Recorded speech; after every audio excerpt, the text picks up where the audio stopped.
India की UPI ने UAE में गाड़े झंडे या फोन से ही कर पाएंगे पेमेंट। नमस्कार, स्वागत है आपका हमारे चैनल यूएई खबर पर। भारत में बना यूपीआई देश के साथ साथ विदेशों में भी झंडे गाड़ रहा है। यूपीआई की सर्विसेज अब दुनिया के 7 देशों में उपलब्ध है।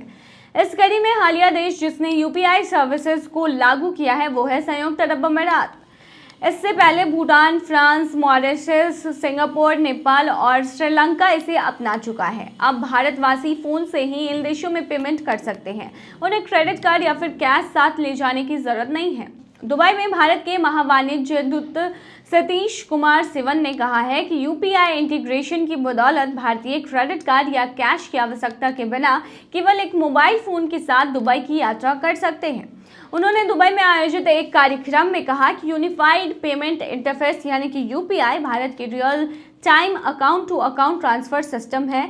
इसके डिजिटल पेमेंट के साथ फुल इंटीग्रेशन के बाद एनआरआई भारतीयों और यूएई जाने वाले भारतीय यात्रियों का अनुभव पहले जैसा कभी नहीं रहेगा। दुबई में एनपीसीआई की international branch NCPI international payment limited ने दुबई में इवेंट आयोजन किया है। इस कार्यक्रम के जरिए यूएई में भारत के यूपीआई के बारे में जागरूकता बढ़ाना और इसे विस्तार देना था। इस मौके पर सतीश कुमार सिवन ने कहा है कि उन्हें खुशी है कि एनआईपीएल यूएई में business houses, payment solution provider और बैंकों के साथ मिलकर यूपीआई को विस्तार देने के लिए मजबूती से काम कर रहा है। उन्होंने कहा कि साल 2024 में भारत से 55 लाख पर्यटकों ने संयुक्त अरब अमीरात की यात्रा की थी। भारत का यूपीआई और दुबई का एएनआई डिजिटल पेमेंट प्लेटफॉर्म के इंटीग्रेशन से लेनदेन में एक नई क्रांति आएगी। भारत और यूएई के बीच हुई आर्थिक साझेदारी में हुई पहली उपलब्धियों में एक और उपलब्धि होगी। यूपीआई और एएनआई के एकीकरण से जल्द ही भारतीय यात्री पासपोर्ट और अपना मोबाइल फोन लेकर यात्रा कर सकेंगे। उन्हें किसी भी प्रकार के कार्ड या फिर कैश की आवश्यकता नहीं होगी। भारतीय यात्रा दिरहम, डॉलर या रुपए के जरिए अपने यूपीआई से भुगतान कर सकेंगे। संयुक्त अरब अमीरात की सरकार ने 2026 तक 90% डिजिटल लेनदेन हासिल करने का टारगेट घोषित किया है। भारत की तरह यूएई में भी तेजी से डिजिटल पेमेंट को बढ़ावा दिया जा रहा है। यानी अगर इंडियन है तो अब आप यूएई में यूपीआई से आसानी से पेमेंट कर पाएंगे। शारजाह में भारतीय मां ने बेटी की कर दी हत्या और फिर खुद को भी नहीं बख्शा। कभी कभी ऐसी खबरें सामने आ जाती है जो आपको सोचने पर मजबूर कर देती है कि आखिर ऐसा क्या हुआ होगा कि एक मां ने अपनी बेटी को मौत के घाट उतार दिया और फिर आत्महत्या कर ली।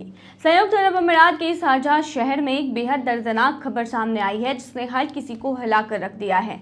ये घटना अल नहदा इलाके की है जहां 33 साल की भारतीय महिला ने पहले अपनी 1.5 साल की मासूम लड़की की जान ले ली और फिर खुदकुशी कर ली। कौन थी माँ बेटी? तो बता दें, इस माँ का नाम है वेमचिका मनियान पिल्लई और उनकी बेटी का नाम था वैभवी। दोनों मूल रूप से केरल के कोल्लम जिले के केरलपुरम की रहने वाली थी। वेमचिका यूएई में एक प्राइवेट कंपनी में एचआर डिपार्टमेंट में काम कर रही थी। उनके पति नीतीश, जो पेशे से इंजीनियर है, अमीरात की दूसरी कंपनी में नौकरी करते थे। क्या थी वजह? तो बता दें, रिपोर्ट्स के मुताबिक दोनों पति पत्नी के बीच पिछले कई महीनों से अनबन चल रही थी। वे अलग अलग रह रहे थे और तलाक की प्रक्रिया शुरू हो चुकी थी। बताया जा रहा है कि वेमचिका को तलाक की औपचारिक जानकारी घटना के एक दिन पहले ही मिली थी। इसके बाद से वह मानसिक रूप से बेहद परेशान थी। उनके करीब लोगों और सहकर्मियों के अनुसार वो पिछले कुछ समय से डिप्रेशन में थी और भावनात्मक रूप से टूट चुकी थी। अकेलेपन, कानूनी तनाव और पारिवारिक तनाव ने उन्हें पूरी तरह से घेर लिया था। घटना मंगलवार 8 जुलाई की दोपहर की है। अल नहदा में स्थित उनके फ्लैट में कोई भी हलचल नहीं हो रही थी, जिससे आसपास के लोगों को शक हुआ। जब दरवाजा नहीं खुला तब पुलिस को बुलाया गया। दरवाजा तोड़कर अंदर जाने पर दोनों मां बेटी के शव मिले। शुरुआती जांच में क्या मामला सामने आया? तो बता दें कि जांच में सामने आया कि पहले मासूम बच्ची वैभवी को फांसी दी गई और फिर मां ने भी उसी तरीके से खुद को फांसी लगा ली। महिला के गले पर दम घुटने के निशान मिले हैं। फॉरेंसिक रिपोर्ट में साफ हो गया है कि बच्ची की जान लेने में मां की ही भूमिका थी। अब क्या हो रहा है तो बता दें, घटना की जानकारी मिलते ही पुलिस मौके पर पहुंची। यूएई समय अनुसार दोपहर करीब 2 बजे दोनों शवों को मेडिकल सेंटर ले जाया गया और फिर जांच के लिए फॉरेंसिक डिपार्टमेंट भेज दिया गया। मामले की जांच अल बुहैरा पुलिस स्टेशन कर रहा है। पुलिस अब यह जानने की कोशिश कर रही है कि महिला किस हद तक मानसिक रूप से परेशान थी और क्या उसने किसी को पहले से अपने इरादों के बारे में बताया था। इस घटना के कुछ ही हफ्ते पहले 1 मई की सुबह कुवैत में ही इस तरीके की वारदात जो है वो देखने को मिली थी। वहां रहने वाले केरल के एक भारतीय दंपति की उनके अपार्टमेंट में चाकू मारकर बेरहमी से हत्या कर दी गई थी। यह घटना अबसिया इलाके की थी। दोनों घटनाएं दिखाती हैं कि प्रवासी भारतीयों के बीच तनाव, अकेलापन और मानसिक स्वास्थ्य से जुड़ी चुनौतियां कितनी गंभीर हैं और लोगों को इसका विशेष ख्याल रखना चाहिए। तो ये थी तमाम जानकारी। बने रहिए ऐसी तमाम खबरों के लिए यूएई खबर पर। बड़ी खबर, दुबई में इन्फ्लुएंसर अब्दुल रोजिक को एयरपोर्ट से किया गया गिरफ्तार। ताजिकिस्तान के सिंगर, सोशल मीडिया स्टार और लाखों दिलों की धड़कन अब्दुल रोजिक को शनिवार सुबह दुबई इंटरनेशनल एयरपोर्ट पर गिरफ्तार कर लिया गया है। इसकी पुष्टि खुद खलीज टाइम ने की है। बता दें, अब्दू उस वक्त मोंटेनेग्रो से दुबई लौटे थे और जैसे ही वो एयरपोर्ट पर उतरे करीब सुबह 5 बजे उन्हें अधिकारियों ने हिरासत में ले लिया। अब्दू की मैनेजमेंट कंपनी ने इस गिरफ्तारी की पुष्टि करते हुए बताया है कि हमें जानकारी है कि अब्दू को चोरी के आरोप में पकड़ा गया है। हालांकि कंपनी ने ये नहीं बताया कि चोरी का आरोप किसने और किस चीज को लेकर लगाया है। अभी तक दुबई अथॉरिटी की ओर से कोई आधिकारिक बयान नहीं आया है और न ही ये खुलासा हुआ है कि इस शिकायत की असली वजह क्या है। इस टाइम ने अधिकारियों से संपर्क करने की कोशिश की है लेकिन जवाब नहीं मिला है।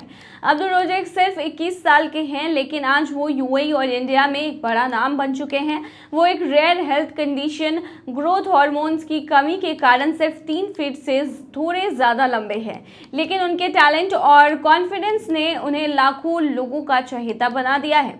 बिग बॉस 16 में आने के बाद भारत में उनकी पॉपुलैरिटी आसमान छू गई थी। उनके गाने और रील सोशल मीडिया पर खूब वायरल हुए हैं। उन्होंने दुबई के कोका कोला एरिना में बॉक्सिंग डेब्यू भी किया। साथ ही यूके में हबीबी नाम का अपना रेस्टोरेंट ब्रांड भी लॉन्च किया है। भारत में भी आ चुके हैं जांच के घेरे में। बता दें कि 2024 में अब्दू का नाम भारत में एक हॉस्पिटैलिटी फर्म से जुड़ी मनी लॉन्ड्रिंग जांच में सामने आया था। उस समय प्रवर्तन निर्देशालय यानी ईडी ने पूछताछ की थी। हालांकि उन्हें आरोपी नहीं माना गया और बाद में उन्हें छोड़ भी दिया गया। दुबई में खास दर्जा रखते हैं अब्दू। बता दें कि अब्दुल रोजिक के पास यूएई का गोल्डन वीज़ा है जो वहां की सरकार की ओर से सिर्फ खास लोगों को दिया जाता है। वो पिछले कई सालों से दुबई में रह रहे हैं और वहां के इवेंट्स, ब्रांड्स और सोशल मीडिया कैंपेन में अक्सर दिखते हैं। फिलहाल अब सबकी निगाहें इस बात पर है कि आगे इस मामले में क्या अपडेट आता है। क्या अब्दू को जल्दी ही रिहा किया जाएगा या मामला बड़ा मोड़ लेगा, ये आने वाला वक्त ही बताएगा। लेकिन आपको बता दें कि फैंस सदमे में हैं क्योंकि अब्दुल रोजिक जो है वो एक अलग ही पर्सनालिटी माने जाते हैं, फंकी पर्सनालिटी, और कोई भी उनसे इस तरीके की उम्मीद नहीं रखता है। तो दुबई में उनकी गिरफ्तारी जो उनके फैंस है उसके लिए एक सदमे की तरह है। तो आने वाले अपडेट में हम आपको बताएंगे कि आखिर मसला क्या है।